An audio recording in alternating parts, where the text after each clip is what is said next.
मेरी फुलवारी में आप सभी लोगों का एक बार फिर से स्वागत है। आज हम फिर एक नए वीडियो के साथ मिल रहे हैं। दोस्तों, आप देख ही रहे हैं कि मेरे सामने जो गुलदाउदी का प्लांट है वो रखा हुआ है और अब दोस्तों समय आ गया है कि गुलदाउदी की कटिंग लगा ली जाए।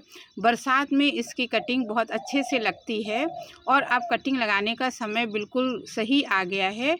तो आप ये जो गुलदाउदी के आपके घरों में भी प्लांट रखे होंगे और सर्दियों में ये सबसे खूबसूरत फूलों का पौधा होता है और सभी लोग इसको लगाना पसंद करते हैं। बहुत से रंग बिरंगा कई कलर में ये आता है, सिंगल पेटल, डबल पेटल और बहुत सारे इसका जो रंग बिरंगा संसार है बहुत ही अच्छा लगता है और सभी लोग इसको अपने यहाँ लगाना चाहते हैं।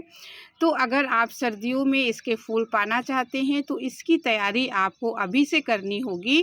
अब जितने भी जो पुराने प्लांट हैं जो आपने बचा के रखे हुए हैं गुलदाउदी की सर्दियों में लगाने के लिए, तो अब आप उसकी कटिंग तैयार कर लीजिए और अब एक आध महीने में कटिंग तैयार हो जाएगी। फिर उस पौधे से जो नए फूल निकलेंगे सर्दियों में वो बहुत ही अच्छे होंगे। यहाँ पर एक ध्यान देने वाली बात ये है कि आपके जैसे ये मेरे ग्रो बैग में ये पिछले साल से लगा हुआ है ये पौधा, अब मैं इसकी कटिंग तैयार करूँगी और जैसे ही इसकी कटिंग तैयार हो जाएगी तो मैं इस ग्रो बैग को फिर से खाली कर दूँगी। जो पुराने प्लांट होते हैं उसमें अच्छे फूल नहीं आते हैं, फूल का साइज़ छोटा हो जाता है।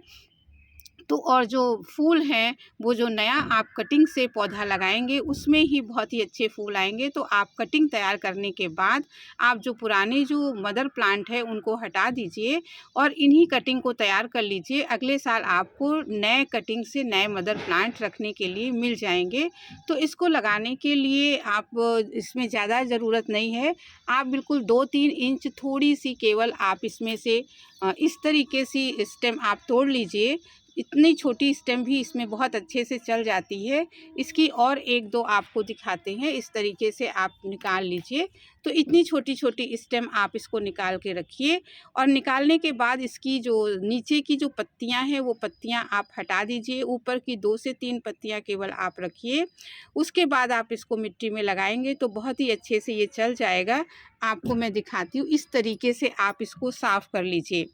देखिए ऊपर केवल 2-3 पत्ती बची हुई है और नीचे स्टेम को पूरी तरह से साफ़ कर लिया गया है। तो आप जितनी भी स्टेम कटिंग के लिए लेते हैं सबको इसी तरह तैयार कर लीजिए और इसकी इस तरीके से मिट्टी तैयार कर लीजिए जिसमें आपको लगाना है। वो मिट्टी आप रेडी कर लीजिए। तो इसमें आधा कोकोपीट और आधी मिट्टी लगाकर आप अच्छे से इसकी कटिंग तैयार कर सकते हैं, नहीं तो आप चाहें तो सीधे कोकोपीट में ही लगा सकते हैं। तो मैं अब ये मिट्टी कोकोपीट और गार्डन सॉइल लिया है मैंने आधा-आधा करके और इसी में मैं इसकी कटिंग तैयार करूँगी। तो देखिए इसमें मैं ऐसे आप थोड़ी-थोड़ी दूर पे इनको पास-पास में ही इस तरीके से आप इसमें कटिंग लगाते जाइए और एक-एक गमले में आप 10-10, 15-15 जैसे आपके गमले का साइज़ हो, उस साइज़ के अनुसार आप उसमें ढेर सारी कटिंग लगा दीजिए। और कटिंग लगाने के बाद आप ध्यान दीजिए कि कम से कम 1 इंच आपकी जो स्टेम है वो ज़रूर मिट्टी के नीचे चली जाए। इसके बाद आप इसमें ऐसे पानी दे दीजिए, थोड़ा-थोड़ा इसमें पानी दे दीजिएगा। तो ये क्या हो जाएगी, जो जड़ है इसकी मजबूत हो जाएगी और आप देखेंगे कि 1 हफ्ते में ही इसमें जो जड़ों का फुटाव है वो शुरू हो जाएगा। तो आप इस तरीके से कई गमलों में ढेरों-ढेरों गमलों में आप नई कटिंग्स तैयार कर लीजिए, जिससे आपके जो आने वाली सर्दियाँ हैं उसके लिए बहुत ही अच्छे आपके जो पौधे हैं वो तैयार हो जाएँ। देखिए मैंने एक गमले में और कल कटिंग लगाई थी और ये देखिए छोटा-सा पॉट है उसमें कितनी ढेर सारी मैंने कटिंग लगा दी है और ये 2 दिन की कटिंग हो गई है। इसमें अब ये देखिए थोड़े दिन में अभी इसमें कुछ मुरझाया भी नहीं है और इसमें मैं पानी रोज़ दे देती हूँ। तो देखिए ये धीरे-धीरे आपकी 4-5 दिन में कटिंग बिल्कुल नीचे से थोड़े-थोड़े जड़ इसमें निकलने लगेंगे। एक चीज़ और है, अगर आपके पास इस तरीके से अलग से गमले नहीं हैं कटिंग लगाने के लिए तो आप एक और तरीके से कटिंग लगा सकते हैं। देखिए मैंने लगाया है, आपके गमले में देखिए ये पौधा लगा हुआ है।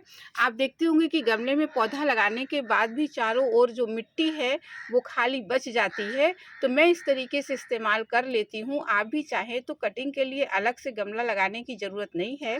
आप देखिए जो भी मिट्टी इसमें एक्स्ट्रा बची हुई थी, सब में मैंने चारों तरफ से कटिंग लगा दी है और इसमें कम से कम 25 से 30 कटिंग एक गमले में लगी है और बीच में भी पौधा लगा है। तो आप जैसे मन चाहे वैसी कटिंग लगा सकते हैं, चाहे आप गमलों के किनारे लगा लीजिए, ये भी बहुत अच्छे से तैयार हो जाएगी क्योंकि हम पौधे को सींचते ही रहते हैं। उसके अलावा आप तरह-तरह की जो भी ये ध्यान दीजिएगा कि जो भी आपने कलर्स रखे हुए हैं बचा के, तो एक कलर की कटिंग कोशिश कीजिए एक ही गमले में लगाइए, ताकि आपको ये पता चल जाए कि ये जो फूल है ये अलग है और दूसरा जो फूल है वो अलग है। इस तरीके से आप इसको करिए। अब इस वीडियो को यहीं समाप्त करती हूँ। आपको अच्छा लगा हो तो सब्सक्राइब कीजिएगा, लाइक कीजिएगा, शेयर कीजिएगा। अब अगले वीडियो में फिर किसी टॉपिक के साथ मिलेंगे, तब तक के लिए धन्यवाद।